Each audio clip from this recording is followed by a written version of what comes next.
Hello, कैसे हैं दोस्तों। बहुत बहुत स्वागत है आपका हमारे नए वीडियो में। आज का हमारा जो वीडियो होगा वो बेसिकली पिछली वीडियो का पार्ट 2 वीडियो है। हमने एक वीडियो बनाया था, अगर आप लोगों ने देखा होगा, कैफेम पर, कंप्यूटर एडेड फैसिलिटी मैनेजमेंट पर मैंने एक वीडियो बनाया था जिसका ये पार्ट 2 वीडियो होने वाला है। पहली वीडियो में हमने बात किया था रिएक्टिव मेंटेनेंस क्या होता है, कैसे होता है और उसका पेपर वर्क क्या कैफेम में किया जाता है और एक प्रोसेस क्या होता है। जिन लोगों ने वो वीडियो मिस कर दी वो जाकर हमारे यूट्यूब चैनल पर फिर से देख सकते हैं वो वीडियो। फिर भी एक ब्रीफ में एक छोटा सा मैं बता सकता हूँ एक आइडिया के लिए कि आपको आगे की वीडियो जो देखेंगे आप उसमें आपको हेल्पफुल हो जाएगा। ऐसा नहीं लगेगा, वो एक रिकैप हो जाएगा, लगेगा छूटा नहीं है आपका। तो बेसिकली रिएक्टिव मेंटेनेंस जो होता है, कोई भी ऐसा मेंटेनेंस जो जैसे सेम टाइम अभी अक्कर हुआ हो, लाइक उसका आपको कोई पता नहीं, कुछ ये नहीं, जैसे कोई for an example light bulb fuse हो गया, कोई एसी काम करना बंद कर दिया, कोई प्लम्बिंग का पाइप ब्रेक हो गया, डैमेज हो गया। तो ये सब चीज़ जो सडन ये होता है ना, उसको हम रिएक्टिव मेंटेनेंस में करते हैं और उस चीज़ को ठीक करने की प्रक्रिया को हम रिएक्टिव मेंटेनेंस कहते हैं। कोई भी प्रॉब्लम आया उसको आपने ठीक किया सेम टाइम, उसको हम रिएक्टिव मेंटेनेंस कहते हैं, सिंपल में है। तो कैफेम में जो रिएक्टिव मेंटेनेंस का प्रोसीजर था, बेसिकली जहाँ पर वो प्रॉब्लम होता है, वो कंप्लेन आता है, वो डिपार्टमेंट आपको एक लॉग रेज करेगा कैफेम सॉफ्टवेयर में। उस सॉफ्टवेयर में एक लॉग रेज किया जाएगा कि हमारा ये first floor corridor area AC is not working, FCU is not working. तो वो एक कंप्लेन लॉग रेज हो गया, वो इंजीनियर और सुपरवाइज़र के पास जाएगा। वो सुपरवाइज़र चेक करेगा और अपने टेक्नीशियन को असाइन करेगा। जो भी उसका टेक्नीशियन है, एसी टेक्नीशियन से रिलेटेड है तो एसी वाले से रिलेटेड है, एसी टेक्नीशियन को बोलेगा, इलेक्ट्रीशियन से इलेक्ट्रीशियन को बोलेगा, उसको असाइन कर दिया जॉब। तो हर टेक्नीशियन के पास, जैसा मैंने आपको पहले भी बताया था, कि एक टैब होता है, मोबाइल एप्लीकेशन होता है, उसमें वो उसको चला जाएगा कि हाँ भाई इस फ्लोर पर ये कंप्लेन है। वो जाकर उसको अटेंड करेगा और उसको अटेंड करने के बाद उसमें पहले तो वो वर्क स्टार्टेड करेगा, ऑप्शन आता है उसमें work started, work in progress. फिर उसके बाद वर्क क्लोज हो जाता है, तो वर्क क्लोज क्या मटेरियल यूज़ किया, क्या प्रॉब्लम था, उसमें क्लाइंट का सिग्नेचर लेना पड़ता है। तो ये एक प्रोसेस होता है रिएक्टिव मेंटेनेंस का, और ऐसे हम उसको कैफेम सॉफ्टवेयर में करते हैं। अब हम आते हैं प्लांट प्रिवेंटिव मेंटेनेंस, जिसको हम पीपीएम कहते हैं। इसको कैसे करते हैं कैफेम सॉफ्टवेयर में। बेसिकली ये जो जॉब है ना, वो एक बेसिकली एक जॉब ही है ये। कैफेम ऑपरेटर कहते हैं उसको। कैफेम सॉफ्टवेयर वाला जो चलाने वाला होता है, अच्छा एक्सपर्ट होता है वो, उसका काम होता है ये पीपीएम। तो इसमें दो तीन चीज़ आती है। यहाँ पे मैं बताऊँगा वो कैफेम सॉफ्टवेयर में पीपीएम कैसे अपलोड किया जाता है, फिर आपको बताऊँगा इंजीनियर और सुपरवाइज़र का इसमें क्या काम होता है और टेक्नीशियन का क्या काम होता है। बेसिकली कैफेम सॉफ्टवेयर में ना, अभी आपको कोई प्रॉपर्टी मिलती है मेंटेनेंस के लिए, तो उसका पूरा एसेट लिस्ट बनाया जाता है, उसका एसेट टैग बनाया जाता है और उसको कैफेम में अपलोड किया जाता है।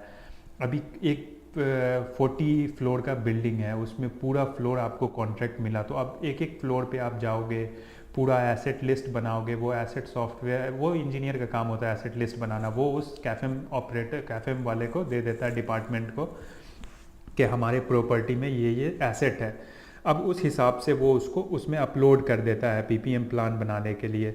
और क्या, ये तो सिंपल सी चीज़ है, ये सबको पता होता है। फ्रीक्वेंसी क्या होती है, हर बार मैं बोलता हूँ फ्रीक्वेंसी फ्रीक्वेंसी, किस चीज़ का कब मेंटेनेंस होना चाहिए, ये तो एक रूल ही बना हुआ है। जैसे एफसीयू है, कहीं बाई मंथली होता है, कहीं क्वार्टरली होता है। एचयू है, मंथली होता है, कहीं कहीं क्वार्टरली होता है। तो ये कंपनी अपने कॉन्ट्रैक्ट पे डिपेंड करता है, वो कैसा कॉन्ट्रैक्ट बना रही है, और वो उस हिसाब से कैफेम में उसको अपलोड कर देगा कैफेम डिपार्टमेंट वाला। फिर अब वो इंजीनियर को क्या होता है, एवरी मंथ उस इंजीनियर को आ जाएगा कि इस मंथ आपको 70 पीपीएम पेंडिंग है, इस मंथ 80 पीपीएम आपको असाइन किया गया है। फिर क्या होता है, टेक्नीशियन है वो अपना डेली ब्रीफिंग में इंजीनियर सुपरवाइज़र है, वो अपने डेली ब्रीफिंग में टेक्नीशियन को बता देगा कि हाँ भाई इतना पीपीएम इस मंथ है हमारे पास और हम लोगों को करना है। तो उस हिसाब से टेक्नीशियन उसको डेली बेसिस पे कभी 1 पीपीएम कर लिया, कभी 2 पीपीएम कर लिया, इस हिसाब से उसको एक मंथ का टारगेट होता है और वो वैसे करता है। तो पीपीएम जो होता है ना, पीपीएम कैफेम सॉफ्टवेयर में होता है कि ऑटोमेटिक आपको एज पर द एसेट आपको आ जाएगा, एवरी मंथ आपको कैफेम सॉफ्टवेयर में आ जाएगा। और उसको आपको क्या करना है, टेक्नीशियन को वो असाइन हो जाएगा, आपका टेक्नीशियन जाएगा, ppm for an example dB का पीपीएम आया डिस्ट्रीब्यूशन बोर्ड का, वो गया उसमें पीपीएम ओपन किया, ओपन का टाइम सब कुछ आ जाएगा, बिफोर पिक्चर डालेगा, फिर उसमें क्या आता है, क्या चेकलिस्ट होता है, हर चेकलिस्ट डीबी का क्या है, चेक किया, वायरिंग चेक किया, पूरा आइसोलेटेड पूरा चेक किया, कुछ बर्निंग स्मेल तो नहीं है, क्लीनिंग हो गया, वायर लूज तो नहीं है, ये सब चीज़, तो वो सारा चेकलिस्ट में होता है। लास्ट में एम्पियर का आता है, एम्पियर लिख के वो चेकलिस्ट और पिक्चर डाल के आफ्टर का क्लोज कर देता। तो ऐसे पीपीएम है। वैसे ही एएचयू का आएगा, एफसीयू का, तो उसमें आप वर्क स्टार्टेड कीजिएगा, फिर उसमें 2-3 पिक्चर डालिएगा बिफोर का, फिर उसमें चेकलिस्ट आएगा। और कोई भी आदमी अगर, ये सबसे बड़ा की पॉइंट मैं बोल रहा हूँ कि किसी भी आदमी को अगर फैसिलिटी मैनेजमेंट में ऊपर जाना है ना और नॉलेज लेना है, तो किसी भी चीज़ का नॉलेज लेने का सबसे बेस्ट आइडिया है कि उसका चेकलिस्ट को आप पूरा देख लें। चेकलिस्ट आप देख लेंगे ना तो आपको उस इक्विपमेंट की फुल आइडिया हो जाएगा कि उसमें क्या है नहीं है। अभी फॉर एन एग्जांपल आप एफसीयू के पीपीएम के लिए गए, चेकलिस्ट में लिखा है क्लीन द फिल्टर, ओके टिक किया, पता चल गया आपको कि हाँ भाई फिल्टर लगा होता है। अगर नहीं भी नया नया गया आदमी तो ऐसे आइडिया कर सकता है, चेकलिस्ट देखो उसका, फिल्टर क्लीन किया, ब्लोअर ओके टिक कर लिया, फैन मोटर जो भी है टिक कर लिया, ओके है। फिर उसके बाद बॉडी का कंडीशन, वायरिंग, इलेक्ट्रिसिटी, तो इससे पता चल जाएगा कि एफसीयू में कितना पार्ट होता है। ये बहुत ही की पॉइंट है, अगर आप ध्यान देगा तो बहुत आपको आगे फ़ायदा होगा। फिर उसके बाद आप उसको पूरा चेक कर लिया, एम्प्स ले लिया तीनों का, RYB का, आफ्टर पिक्चर डालो, ओके करो। कोई भी फॉल्ट आता है ना कि आगे भी आपको कुछ लगा कि ये प्रॉब्लम है, तो आपको उसको पीपीएम रिपोर्ट में मेंशन करना पड़ता है, रिमार्क में। ये बात लाजिम ध्यान दें, कभी भी पीपीएम होता है ना तो उसका रिमार्क को पढ़ा करें, रिमार्क में कुछ डाला है या नहीं। अगर रिमार्क ओके तो इट्स ओके, अदरवाइज रिमार्क देखा करें आप। तो ऐसे आपको पता चलेगा कि हाँ पीपीएम सब ओके था या कोई प्रॉब्लम थी। तो ये आपको हो गया पीपीएम का, प्लांट प्रिवेंटिव मेंटेनेंस। बेसिकली ये दो ही टाइप होता है, reactive maintenance, plant preventive maintenance, जो कि हम लोग मोस्टली ज़्यादातर यूज़ करते हैं। ये जो बहुत चीज़ आप लोगों ने कभी कभी सुना होगा, ब्रेकडाउन मेंटेनेंस, करेक्टिव मेंटेनेंस, तो ये सब क्या होता है, प्रोएक्टिव मेंटेनेंस, ये सब एक बस नाम दे दिया गया। ये सब होता है, ये सब चीज़ होता है, बट मेन ये दो होता है, बाकी ये सब चीज़ बस नाम दे दिया। ब्रेकडाउन मेंटेनेंस क्या है, कोई भी चीज़ अभी ख़राब हो गई, सडन ख़राब हो गई, पंप चल रहा है, डन, वो ब्रेक डाउन हो गया, अभी काम करना बंद कर दिया, तो उसको तो आप रिएक्टिव भी बना सकते हो ना कि भाई ब्रेक डाउन हो गया, इट्स ओके, अभी वो क्या है, कंप्लेन रेज होगा, फिर तो वो रिएक्टिव में ही है। तो मैं दो ही मान के चलता हूँ। अब कोई होगा एक्सपर्ट जो कहे, बट मैं कहूँगा कि आप दो मान के चलो, रिएक्टिव मेंटेनेंस और प्लांट प्रिवेंटिव मेंटेनेंस, यही दोनों आपको काम आएगा। प्रोएक्टिव मेंटेनेंस, भाई प्रोएक्टिव क्या है, प्रोएक्टिवनेस तो आप डेली काम कर रहे हो, डेली वॉक अराउंड हो रहा है, ओके, जाके देखो आप उसको, फिर ये करो। तो दो ही मान के चलो आप, रिएक्टिव होता है वो, बाकी इंटरव्यू के लिए नाम याद रख लो, प्रोएक्टिव होता है, रिएक्टिव होता है, पीपी प्लांट प्रिवेंटिव होता है, करेक्टिव होता है, ये सब याद रखना, दिमाग में सब कुछ होना चाहिए, बस कहाँ क्या यूज़ करना ये आपको आना चाहिए। तो ये हो गया। कैफेम सॉफ्टवेयर में ये मैं एक सेपरेट वीडियो बनाना पड़ेगा, ऐसे इसमें नहीं होगा।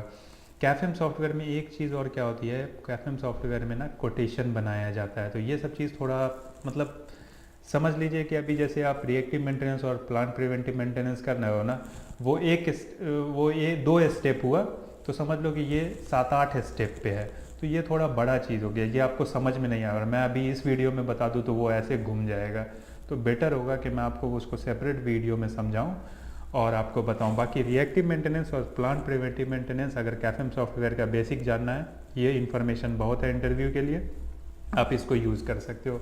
मैं इंशाल्लाह आपको बताऊंगा, नेक्स्ट वीडियो में कोशिश करूंगा कि कैफेम का ये, लेकिन सेपरेट बनाऊंगा, उसमें क्या है कि विजुअल भी मेरे को बनाना पड़ेगा, तो वैसा मैं दिखाऊंगा कैसे क्या कोटेशन बनता है, तो वो नेक्स्ट वीडियो में मैं बनाऊंगा। बाकी आप लोगों के पास अगर कोई टॉपिक है इससे रिलेटेड, कैफेम में कुछ ज़्यादा जानना है, तो बताइए मुझे, मैं बना के वीडियो आपको पास करूंगा, तो इन्फॉर्मेशन आपको मिलेगी। आगे भी कोशिश करता हूँ आपकी हेल्प मैं करता रहूँ। Thank you so much video देखने के लिए। आगे भी इसको फॉरवर्ड कीजिए, शेयर कीजिए, हमारे चैनल को सब्सक्राइब कीजिए।